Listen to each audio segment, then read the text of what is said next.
confusion. So the replacement bus, there's one, but the driver said there was supposed to be at least 2 more, and it's less than 10 minutes to where they're supposed to go.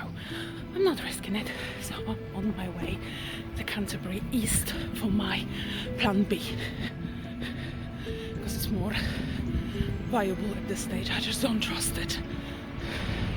Oh, there is another bus coming. But, you know what? Let's just go for the other option. I don't trust this one. I think I literally just saw in the corner of my eye the replacement bus going to Ashford. So maybe it was on time. But I'm almost by Canterbury East, so I trust trains.